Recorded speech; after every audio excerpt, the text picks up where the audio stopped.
Jasmine, how do you feel? Does this judgment affect the abortion laws around the world? The people, how do they perceive abortion now? And what do you feel is the dynamics in India accordingly? The Roe versus Wade judgment, it's a historical judgment. So basically what it means was until 1973, we didn't have a legal philosophy around, whether women have right to their body. And that was the first time, legally speaking, a judgment was put out saying that women have a right to abortion. Women have a right to choose what they want to do with their bodies. So it was a huge thing. And also it's his historical judgment because it also gave you right to privacy. This was the first time a right to privacy was accorded to women, saying that what you do with your body, nobody gets to come in between. State cannot come in between. So it was important. And after 50 years of having a stable law, if a judgment gets overturned, it will have a ripple effect because suddenly activists around the world. So you have to see the bigger picture. It's not just, one law changed.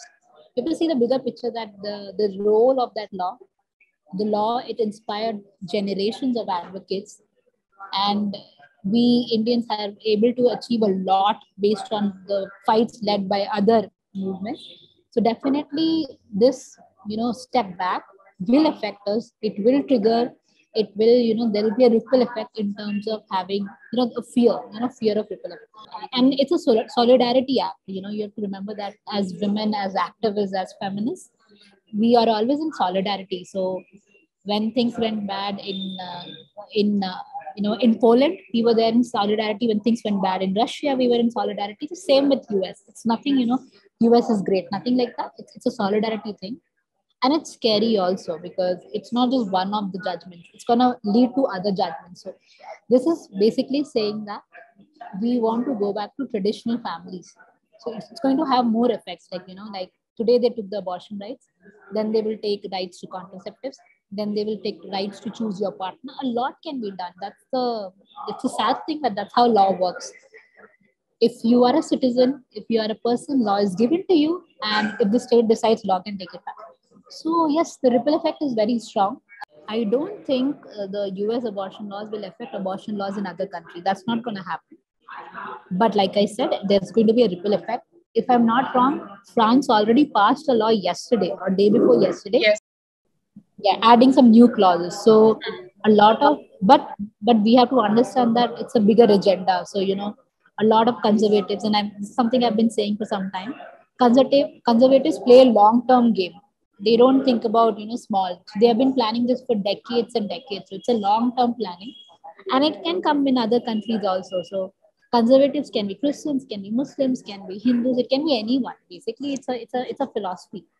So I don't think so other laws will be affected, but definitely, judges do read other jurisprudence. So suddenly these 5 judges in US who wrote in favor of holding abortion law unconstitutional, they are going to read, what was the reasoning, why did the US court think like that. So they're going to read up, and it might have a soft influence, but not on a bigger scale. It won't happen. Women are still denied abortion here, and even if not denied, sometimes it does happen. In the younger generation, there are people who have unwanted pregnancies. When they go for contraceptive pills, they're denied of it unless a guardian is there. So how do you feel about these situations? So I don't think so India is progressive, but definitely we have good laws. For sure, we have good laws. And when it comes to MTP, India has one of the most progressive laws.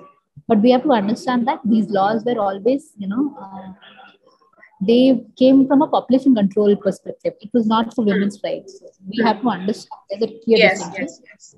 So even now, when they're saying, more and more women are allowed and for getting an abortion, it's more to do with they're increasing the people who can access the service. So it's still a public health service. Okay, so they're saying that women are allowed to access public health. That's all it means. So it doesn't mean women have rights. It doesn't have. Like you rightly said, in a lot of cases, women need guardians. In a lot of cases, women need. Even though if the law says that you don't need a partner or a husband or a parent to sign, they've always asked for guardians. So even though law I mean, this law is 50 years old. So you have to understand that in 50 years, if things haven't changed, definitely something deeper needs to be done. So in our work, that's something we have figured out. Like, even though India has legal abortion, nobody knows. So we work in Kerala, we work in Bihar, we work in Karnataka. People don't know. Everybody thinks it's illegal. And it's not just people who think that, it's even doctors who think. So we work in small towns, and doctors in small towns say that ye to illegal hai. We won't touch it. So we always feel like a lot of work needs to be done in terms of education. It's not enough to pass laws, and that's one of my biggest hopes, that we don't pass more laws. We don't need laws. We need implementation of laws. We need financials. We need budget. If you don't have a budget to execute a law, to implement a law, there's no point of having all these laws, because it's more frustrating when you have a right, but there's no way to there are no means Gain access to it. Yes. Correct. So yeah, like I said, India has great laws. India has good laws. Indian laws are far more progressive than some of the counterparts in the region, South Asia. But budget is a big issue. Priority is a big issue, and I mean, it's also sad. Like, women empowerment sometimes is used to trump other issues. I'll give an example. Like, you're a journalist, so you would understand. In the last 3 days, some of the great lawyers and journalists are picked up in this country, and we all know that it's happening. Journalists are disappearing, and now everybody is focusing about women empowerment. How India's MTP is better than US abortion laws. I mean, it makes no sense. If you are picking up people, journalists who are speaking against you, and then at the same time you're saying, will you protect a woman? Nobody needs protection. Women are citizens, they just need rights. Indian women don't need protection from anybody. So I do think these are interesting times there, where in the name of women empowerment, other things are happening. So we should be very careful, as journalists also, and as activists also. Like, I know there's a new narrative going around that India is so much better than US. It's not true. It's really not true. Our law is good, and US law is, the current law is really bad. That does not lead to a conclusion. But yeah, it is sad, like what happened in US. But I mean, constitutionally speaking, it won't happen in India. But you never know, because we're living in a time with the right-wing government. You never know. But yeah, I mean, our laws for now are good. This brings me to my next question. Well, you must have known the case where recently a Kochi rape survivor had to give birth to a child because her plea in the High Court was denied for abortion. So how do you feel that even though India, asks for so many consultations providers before going for abortion, how do you feel that these events are justified in their place? There are sex workers. Now, sex workers, I know they are deprived of so many of their rights. Yet again, when they ask for contraceptives, when they ask for abortions, they are even questioned more. And, people find it very disturbing or uncultural to help them. So, legally speaking, post 20 weeks, either two doctors have to confirm, or after 24 weeks, court comes into the picture. That's what it happens in the case, and it's very sad. I run a startup, and a lot of women come. A lot of women come in the 19th week, in the 20th week, and there are thousands of reasons, and it's sad. It's very, very sad that women are forced to continue pregnancies that were unwanted. We have to understand that. Instead of focusing so much on abortion, we have to focus on unwanted pregnancies. These pregnancies are not wanted, they are unwanted. I mean, in my head, you don't have to justify whether I was raped, or, if a woman says, or a person says, I don't want this pregnancy, it is unwanted. So it's very sad in that case of that Kochi case, that she had to run from court to court, because it happens. Doctors don't touch you. Nobody touches you. Nobody is willing to help you, because fear everybody. The prosecution process. Correct. And legally speaking, there's no clarity around what will happen to the doctor. There's no clarity, to be honest. So even in our work, when we get cases, we feel bad saying no to cases beyond 20 weeks, because doctors shout at the client saying that, where were you? but all these weeks. But in a lot of cases, women genuinely don't know. And I know in the world, with doctors don't trust women when they say we have pain. Nobody listens to women. This is a real issue when it comes to health. Nobody believes women. When women say we are getting headache, we are getting pain, we are getting, nobody listens to you. So by the time you realize you're pregnant, it's 20 or 21st week, nobody wants to touch you. And then there are horrible doctors around who can blackmail you, things like that. We have seen a lot of cases like that, and it's very, very, very sad that people are forced to go to courts to see, and even courts, to be honest, courts also waste time because even courts don't know what to do. Actually, the whole problem is nobody knows what to do, and they just pass on the buck. There are doctors who can handle it. There are doctors who can deliver, but they're just scared. Everybody's just scared, and they harass the doctors who are willing to help. So it's even more irritating. And For like you sure. said about, well, yeah, some communities like sex workers and all, I completely agree.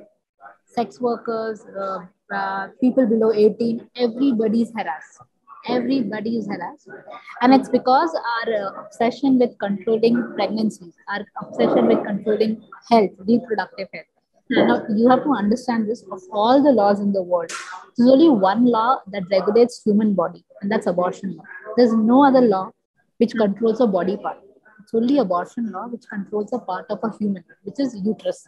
What is happening in your uterus, it's controlled by a law. So it's an obsession.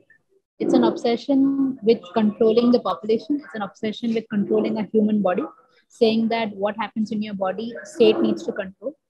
It's very problematic. It denies access to so many communities. Sex workers is just one of them. Poor people, people from marginalized community, disabled people, a lot of people, they're not able to access because of all these barriers. All right. So, being a lawyer, I've read about your work. I've seen that you have done so much. Like you said, you have a startup as well. Do you feel there was a certain incident that sparked your interest, and you felt that somewhere or the other this was wrong? It's like this. I'm a woman. I'm a woman who was brought up in Delhi. So, and I'm a lawyer. So, I always assume if you're a lawyer and if you're in this capital, you know everything. Nobody can say anything to you. Until I ended up in a hospital setting where a doctor humiliated me. A gynecologist humiliated me because I went for a test, and then I was a single person, single woman, and she humiliated me, said nasty things. And that was the first time, and I'm a lawyer. That was the first time I realized, in spite of knowing all your rights and everything, a doctor can just insult you in the middle of a capital city. And if this is happening in Delhi, imagine what's happening in Ranchi or Bhubaneswar. So that's how I started. To be very honest, that's how I started. Hidden Pockets, the NGO. But I also feel like as a lawyer, it's not enough having laws if people don't understand laws. I feel like Yes, laws are being made certainly. in the courtroom, but what happens in the ground is very different. So I wanted to make law or knowledge more accessible.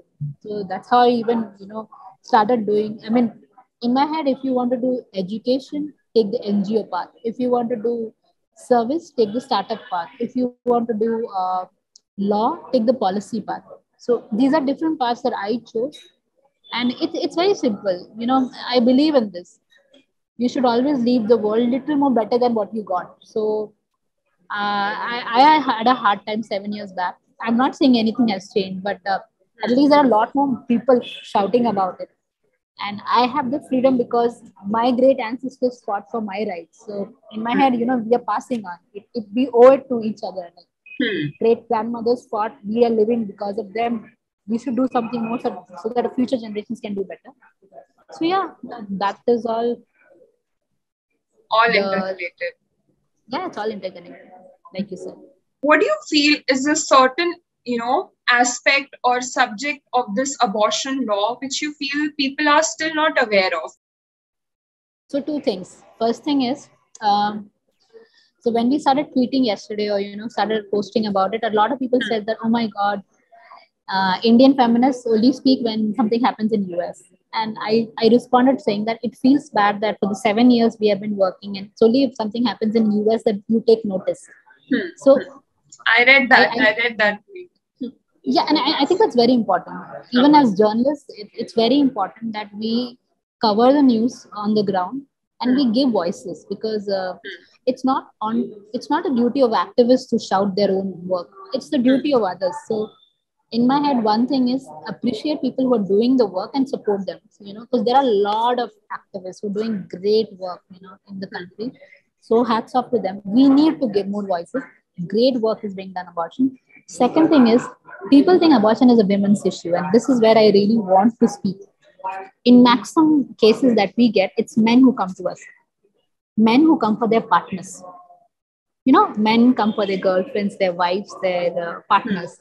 So men have a very important role in abortion. If people think it's a women's issue and men have nothing to say, you are bluffing. You have never been in a relationship. Most of the men who come to us, they care. They really want their partner to feel good, their partner to have a good, and it's beautiful to see. So that's something I want people to acknowledge, and people want to understand that abortion is not a women's issue. It's not. Abortion is a healthcare issue, it's a care issue, and everybody, including men, need to be part of this conversation, because tomorrow, if you and your partner have an unwanted pregnancy, it's not the duty of the women. It's duty of the couple to decide what to do. Because pregnancy doesn't happen by one person. It doesn't. It's as simple as that. So I would say these are the. I mean, in simple terms, these are the two things. Would be nice if we speak more about. I mean, legally a lot can be said about, but like I said, what happens on the ground is more important. And I mean, last point, I don't know what can be done, but we also have to understand, in a country where abortion was legal for 50 years, if things haven't changed, it's because India doesn't only run by laws. There's also culture. There's also religion. Exactly. Yes. So, like, we have a lot of people who come to us saying that I know it's legal, but it's sin. Do you see the? And it's Exactly. important for them. It's very This was important that going to be my last question only, that, how does the culture affect these rights and these laws it made does. by the government? It's very, very tough. I mean, we have a lot of girls who are Christians who come to us. I know it's legal, but Christianity says abortion is a sin. It's a sin. It's not a bad thing. It's a sin, and you will not be forgiven. And for a lot of practicing people, and I'm a Christian, it means a lot. I understand this. So we in our work have also really thought about this. That counseling. A lot of people go through guilt, and it's normal. We have to acknowledge it's normal. Just because we are literate, just because we went to college, does not mean we'll forget everything we learned as childhood. It takes time, to think about it. So let's have space for care. Let's have space for rights. Let's have space. But like I always say, end of the day, women should be allowed to make choices. Women should be allowed to make decisions. It's their body, because it's their pregnancy, because nobody's going to help you. So it's the role of the state to ensure that their citizens have all the rights. It's the role of the people around to ensure that people live a good life. But some communities, some religion coming and stopping you from doing something because they don't feel it's that makes no sense.